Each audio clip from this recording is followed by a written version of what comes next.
Hello everyone, সবাই কেমন আছো? আশা করি সবাই খুব ভালো আছো। তো আজকে ছিল 2রা মে, আমার লোকেশান ছিল আজকে ভদ্রেশ্বর। তো আগের দিন যে দিদিকে আমি ব্রাইড সাজিয়েছিলাম তারই কিন্তু ছিল আজকে রিসেপশন।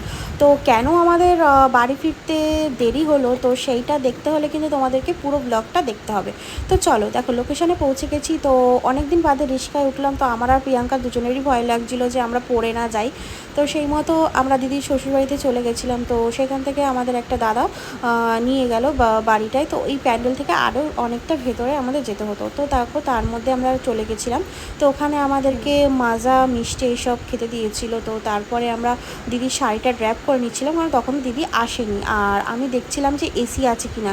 তো দেখলাম যে হ্যাঁ, এসি আছে। তো এসি দেখাতে আমার মনটা যেন আরও খুশখুশ হয়ে গেল যে না, আমি মেকআপটা ঠিক ভালোভাবে করতে পারবো। আর একটা কথা তোমাদের বলি, যাদের খুব সোয়েট হয় না, তারা একটু ওয়াটার রেজিস্ট্যান্ট মেকআপটা নেওয়ার চেষ্টা করো। যখন তোমরা বুকিং করবে যে কোনো মেকআপ আর্টিস্টের কাছে, তো চেষ্টা করবে যাতে ওয়াটার রেজিস্ট্যান্ট মেকআপটা নিতে পারো। তাতে কি হবে, তোমাদেরই ভালো হবে। কারণ যাদের ধরো বিয়েতে এসি লজ নিচ্ছ না বা নর্মালি, ঠিক আছে, তো তাদের ক্ষেত্রে আমি বলবো যে যাতে পারো, যদি পারো তাহলে ওয়াটার রেজিস্ট্যান্ট মেকআপটা সামারে নেওয়ার জন্য। তো দেখো, আমি একটা ওয়াটার রেজিস্ট্যান্ট মেকআপ লুক করেছিলাম। তো ফার্স্টে আমি একটা আফলারাইজার ম্যাজিক ড্রপ দিয়েছিলাম। তো তারপরে একটা আফলারাইজার প্যালেট দিয়ে আমি ফেসটা কারেক্ট করে বেস করে নিয়েছিলাম। তারপর একটা হুডা বিউটির ফাউন্ডেশন অ্যাপ্লাই করে নিয়েছিলাম। তো দিদি ব্লাশার পছন্দ করে না বলে আমি একটু হাইলাইটার অ্যাপ্লাই করে নিয়েছিলাম। নেওয়ার পরে আমি একটা লরা মার্সেলের পাউডার দিয়ে ভালোভাবে ফেসটা সেট করে, দেখো জলটা দিয়ে ভালো করে স্প্রে করে মুখটা ভালো করে সোয়েট করে টিস্যু দিয়ে ওয়েট করে নিলাম।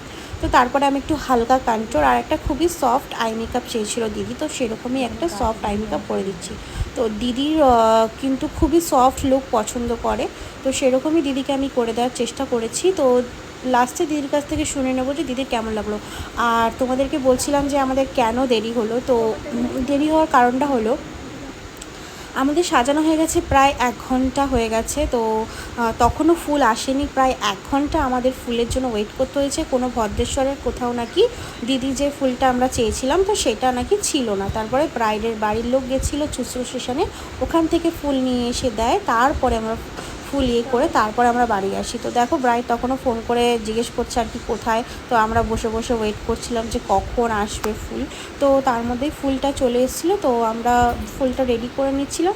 তো ফুলটা দেওয়ার পরে চলো দিদির লুকটা দেখি যে দিদিকে কেমন লাগছে। ফুলটা দেওয়াতে কিন্তু দিদির লুকটা কিন্তু আরোই খুলে গেছে। তো চলো পুরো লুকটা তোমাদের সাথে শেয়ার করছি। আর আমার কিন্তু ব্রাইডাল বুকিং চলছে। তোমরা যদি ব্রাইডাল বুকিং করতে চাও অবশ্যই কিন্তু কন্ট্যাক্ট করতে পারো।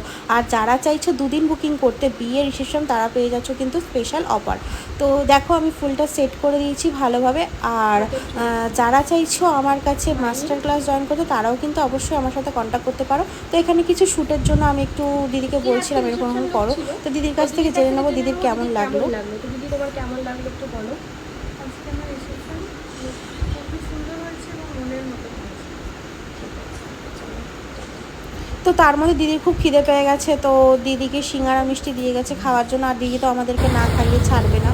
তো সেই জন্য আমরা, দাদা আমাদেরকে ফুচকা খাইয়েই টোটোতে তুলে দিল। তো দেখো, ভদ্রেশ্বর স্টেশনের ওখানে প্রচণ্ড ভিড় থাকে। তো তা আরও লেট হয়ে গেল তার জন্য।